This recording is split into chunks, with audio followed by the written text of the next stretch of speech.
ಬನ್ನಿ ಈಗ ಈ ಹೊತ್ತಿನ ಪ್ರಮುಖ 50 ಸುದ್ದಿಯನ್ನು ನೋಡೋಣ ಫಟಾಫಟ್ 50ಯಲ್ಲಿ. ಧರ್ಮಸ್ಥಳ ಕೇಸ್ಗೆ ಸಂಬಂಧಪಟ್ಟಂತೆ ಇಡಿ ಅಧಿಕಾರಿಗಳು ಪ್ರಾಥಮಿಕ ತನಿಖೆ ಆರಂಭಿಸಿದ್ದಾರೆ.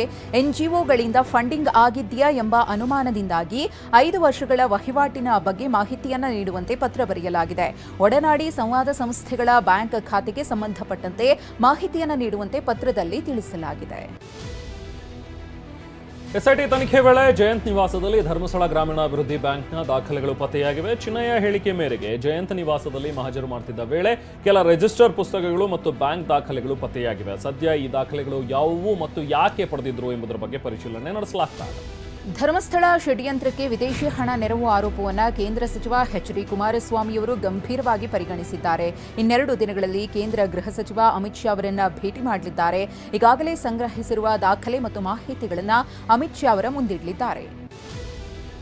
ಸೌಜನ್ಯ ಕೇಸ್ ಕುರಿತು ಎಸ್ಐಟಿ ತನಿಖೆ ಆರಂಭಿಸಿದೆ. ಸೌಜನ್ಯ ಪ್ರಕರಣದಲ್ಲಿ ಆರೋಪ ಹೊತ್ತವರಿಗೆ ಬುಲಾವ್ ನೀಡಿದೆ. ಹೀಗಾಗಿಯೇ ಉದಯ್ ಕುಮಾರ್ ಜೈನ್ ಎಂಬುವರು ಎಸ್ಐಟಿ ಕಚೇರಿಗೆ ಆಗಮಿಸಿದ್ರು. ಧೀರಜ್ ಕೆಲ್ಲಾ, ಮಲಿಕ್ ಜೈನ್ಗೂ ಕೂಡ ಎಸ್ಐಟಿ ಬುಲಾವ್ ನೀಡಿದೆ. ಸೌಜನ್ಯ ಪ್ರಕರಣದ ಹೋರಾಟಗಾರನೆಂದು ಗುರುತಿಸಿಕೊಂಡಿರುವ ಗಿರೀಶ್ ಮಟ್ಟಣ್ಣನವರಿಗೆ ಎಸ್ಐಟಿ ಅಧಿಕಾರಿಗಳು ಯಾವುದೇ ನೋಟಿಸ್ ನೀಡಿಲ್ಲ. ಈ ಹಿಂದೆ ಎಸ್ಐಟಿ ಅಧಿಕಾರಿಗಳು ಕರೆಯದೇ ಇದ್ರೂ ತನಿಖೆಗೆ ಹಾಜರಾಗಿ ದಾಖಲೆ ಇದೆ ಅಂತ ಮಟ್ಟಣ್ಣನವರು ಹೇಳಿದ್ರು. ಈ ವೇಳೆ ಅವಶ್ಯಕತೆ ಇದ್ದಾಗ ನೋಟಿಸ್ ಕೊಡ್ತೀವಿ ನಾವು ಅಂತ ಹೇಳಿ ಎಸ್ಐಟಿ ಅಧಿಕಾರಿಗಳು ಕಳಿಸಿದ್ರು. ಆರ್ಆರ್ ನಗರ ಶಾಸಕ ಮುನಿರತ್ನಗೆ ಬಿಗ್ ರಿಲೀಫ್ ಸಿಕ್ಕಿದೆ.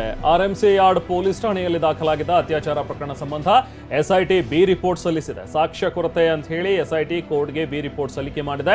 2023ರಲ್ಲಿ ಮುನಿರತ್ನ ಸೇರಿದಂತೆ 4 ವಿರುದ್ಧ ಮಹಿಳೆಯೊಬ್ಬರು ಅತ್ಯಾಚಾರ ಕೇಸ್ ದಾಖಲಿಸಿದರು. ವಿದೇಶಿ ಕರೆನ್ಸಿ ಹಾಗೂ ಅಕ್ರಮ ಆಸ್ತಿ ಗಳಿಕೆ ಆರೋಪದ ಅಡಿ ಕಾಂಗ್ರೆಸ್ ಶಾಸಕ ಕೆಸಿ ವೀರೇಂದ್ರ ಪಪ್ಪಿಯನ್ನ ಇಡಿ ಅಧಿಕಾರಿಗಳು ಬಂಧಿಸಿದ್ದಾರೆ.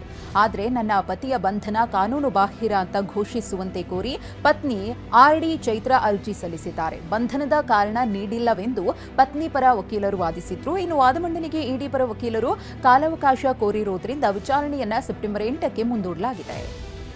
ಮುಸ್ಲಿಂ ಯುವತಿಯರನ್ನ ಮದುವೆಯಾಗುವ ಹಿಂದೂ ಯುವಕರಿಗೆ 5 ಲಕ್ಷ ರೂಪಾಯಿ ನೀಡುವುದಾಗಿ ಹೇಳಿಕೆ ನೀಡಿದ್ದ ಬಿಜೆಪಿ ಉಚ್ಚಾಟಿತ ಶಾಸಕ ಬಸನಗೌಡ ಪಾಟೀಲ್ ಯತ್ನಾಳ್ಗೆ ರಿಲೀಫ್ ಸಿಕ್ಕಿದೆ. ಯತ್ನಾಳ್ ವಿರುದ್ಧ ಯಾವುದೇ ಬಲವಂತದ ಕ್ರಮ ಜರುಗಿಸಬಾರದು ಅಂತ ಹೈಕೋರ್ಟ್ ಮಧ್ಯಂತರ ಆದೇಶ ನೀಡಿದೆ. ಅಲ್ಲದೆ ಪ್ರಕರಣದ ತನಿಖೆಗೆ ಸಹಕಾರ ನೀಡುವಂತೆ ಯತ್ನಾಳ್ಗೆ ನ್ಯಾಯಾಲಯ ನಿರ್ದೇಶಿಸಿದೆ.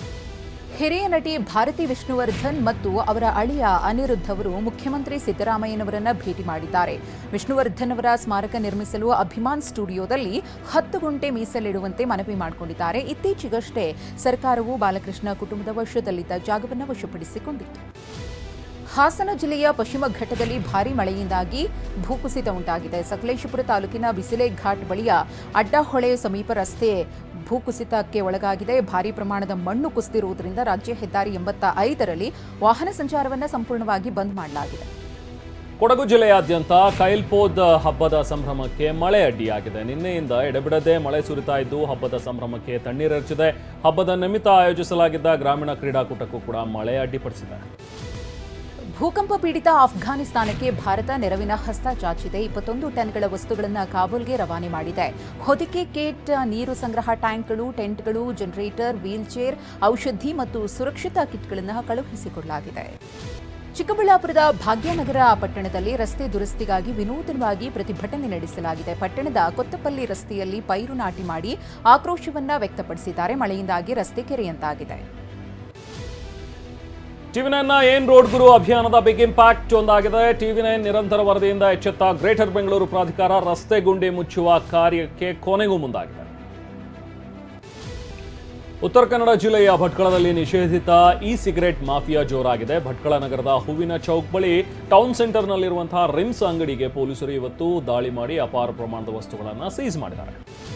ಮೈಸೂರು ಜಿಲ್ಲೆಯಲ್ಲಿ ಸಚಿವ ಮಹದೇವಪ್ಪ ಹೆಸರಿನಲ್ಲಿ ಮಹಿಳೆಯರು, ಯುವಕರಿಗೆ ವಂಚನೆ ಮಾಡಲಾಗಿದೆ.